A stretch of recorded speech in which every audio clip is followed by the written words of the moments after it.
Hey YouTube, Joyboy here. So today I want to talk about the origins of the ancient kingdom, or the location of the ancient kingdom. But this is not a new theory. This is a theory that I first discussed about 10 months ago. And so at the time that I made the theory, I had a lot smaller audience than I do today. And so the video at that time had about 6,000 views. And rather than post a newer video today, I really felt like talking about this theory, getting more people aware of the idea, because I just love it so much. And so guys, this theory does not have a substantial amount of actual evidence, like the kind of evidence that you would expect for like a really great theory. However, the topic of conversation is so far in the future, I can only imagine that in order for us to find the answer, there would only be one or two clues regardless.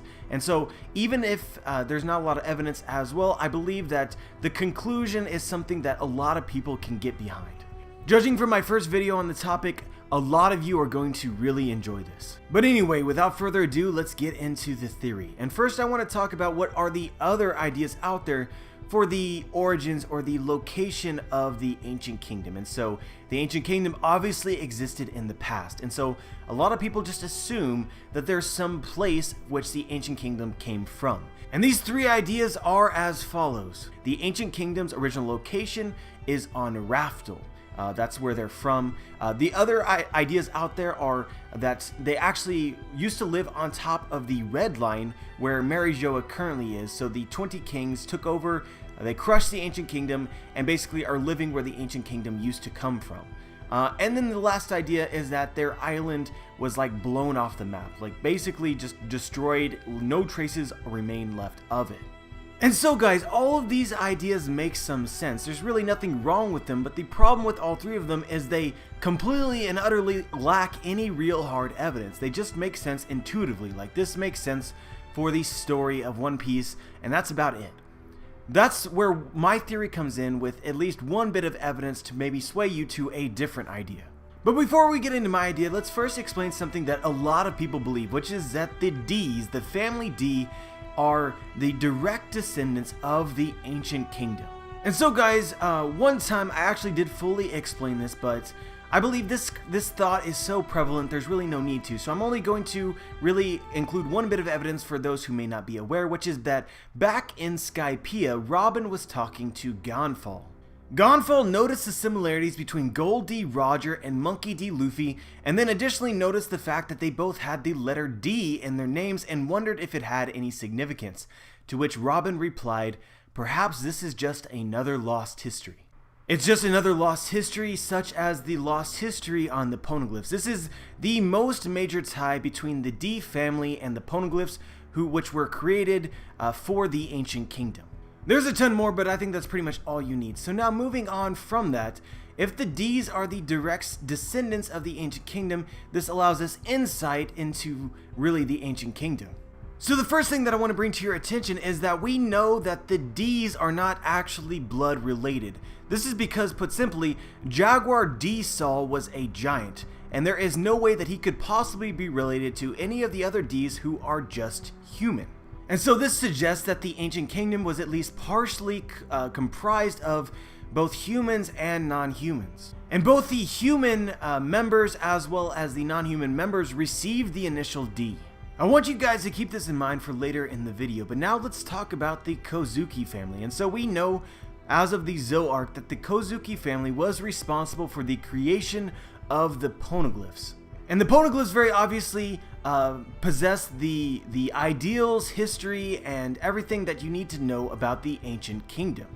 So this suggests that the Kisuke family was either a part of the ancient kingdom or were very close allies. And so this becomes really interesting to think about when you look at the Kisuke clan emblem. I want you guys to take a look at this and tell me that it does not look like a Jolly Roger. If you say it doesn't, well, you're nitpicking, because it very closely resembles it. The only thing that it's missing is the trademark skull, but we can very clearly see what appears to be very similar to the crossbones. To me, this is very interesting.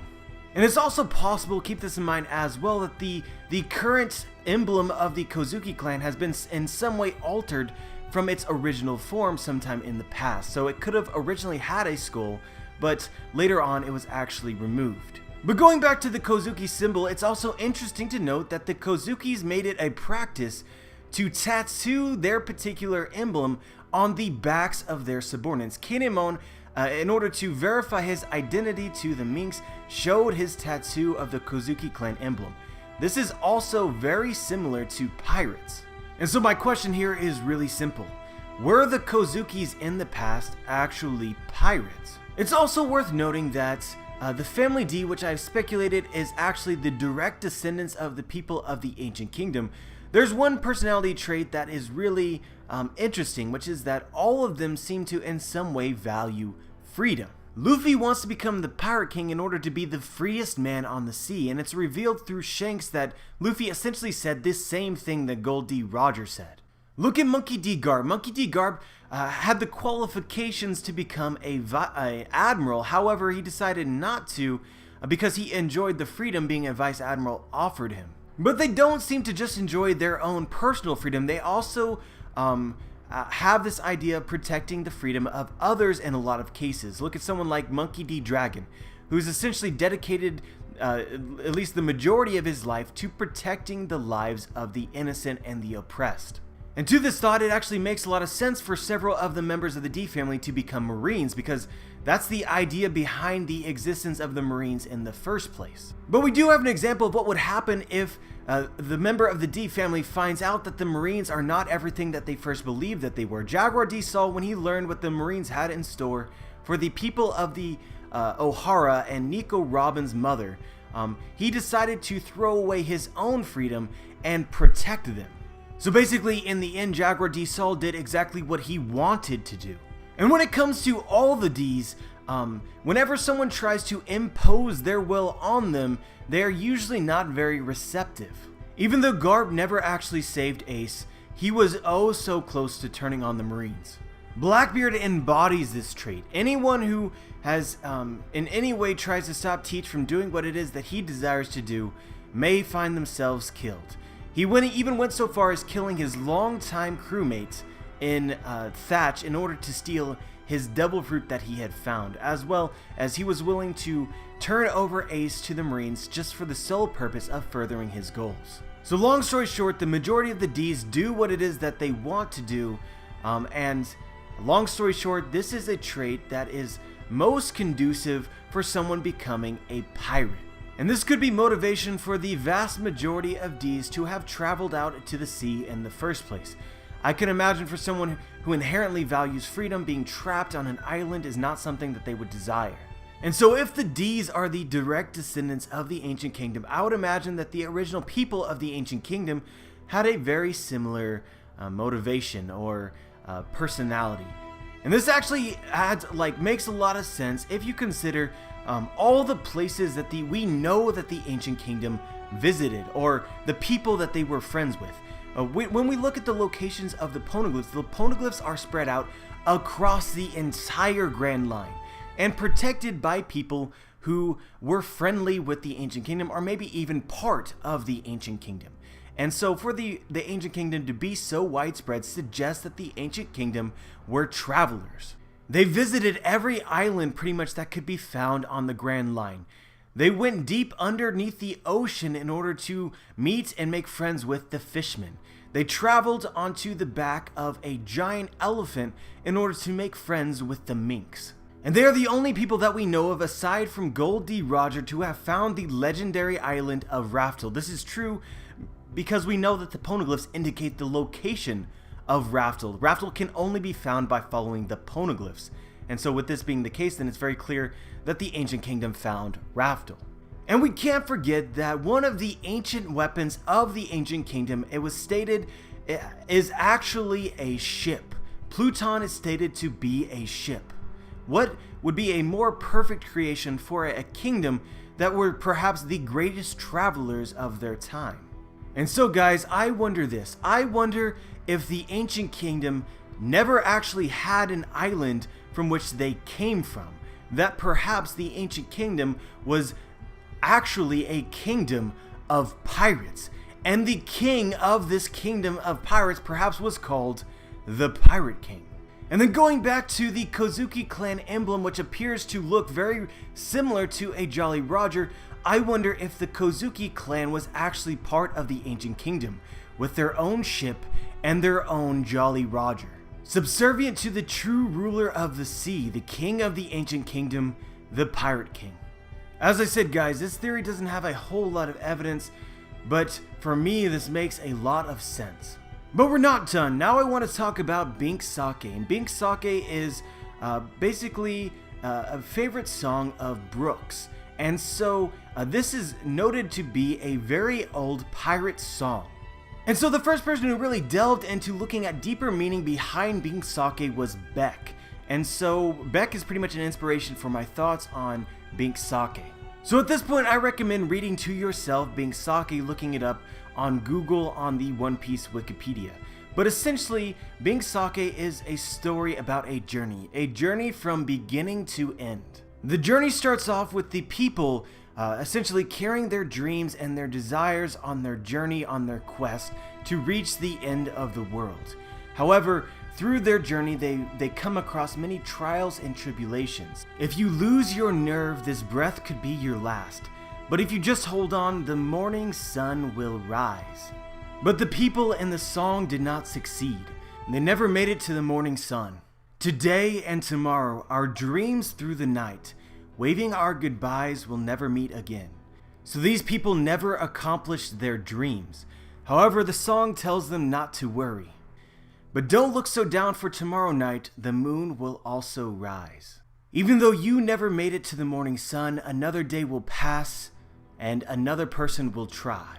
The inherited will. It's a very common theme in One Piece for characters to have died never accomplishing their dreams. However, their dreams are then passed on to the next generation in order to continue the search, continue the journey. Never ending, ever wandering, our funny traveling tale. I'm going to be straight with you guys. I believe that this song was the song of the Ancient Kingdom, or at least the Ancient Kingdom, the people of the Ancient Kingdom created this song. They were the ancient pirates who sang it. And I believe that they created it, at least in part, to inspire their descendants and inspire future generations to go out and seek adventure on the sea and reach the dawn of the world. The Ancient Kingdom wants future generations to deliver Bink Sake. I learned this from Beck, but it's important to note that sake has huge symbolic meaning in Japan. And Beck speculates that this symbolic meaning, as per this song, is something along the lines of people in Japan drink sake from birth until death. So sake itself represents life, or the journey of life, or the story of anyone in particular's life. And honestly, I think another way of saying going to deliver Bink Sake is perhaps going and delivering Bink's story. And this is a convenient way of thinking about it, because the Ancient Kingdom left poneglyphs scattered across the world in order to potentially someone in the future delivering their story. Is this song cryptically about finding all the poneglyphs and delivering the history of the Ancient Kingdom to the world? But if you just hold on, the morning sun will rise. Another word for the morning sun is the dawn. And as Pedro said in the latest couple chapters, the dawn of the world is something that he is waiting on, something that he expects Luffy to bring about. The dawn seems to be the end goal of the people who sang Bink Sake, but no one could ever accomplish it. And it also seems like the dawn is the same thing that many of the allies of the Ancient Kingdom are waiting for, including the fishmen and the minks. It may in fact have been the goal of the Ancient Kingdom itself. And the last thing that I want to talk about before I end this video is the importance of sake in the world of One Piece. We've noticed on several occasions that people can become brothers even if they're not related by sharing a cup of sake. We also have in the song Bink Sake, obviously refers to sake. And we also know that the Ancient Kingdom is comprised of unrelated people if they are in fact in relation to the family Dee, because we have Jaguar D. Saul, who is a giant, and other Dees who are not giants, so they're not related. I wonder if the kingdom of the Ancient Kingdom became forever brothers through sharing the sake cup. and that through this shared brotherhood, they passed on the initial Dee to all of their descendants. And as I talked about in my theory History of the Void Century, the ancient kingdoms made friends with many different races in the world of One Piece.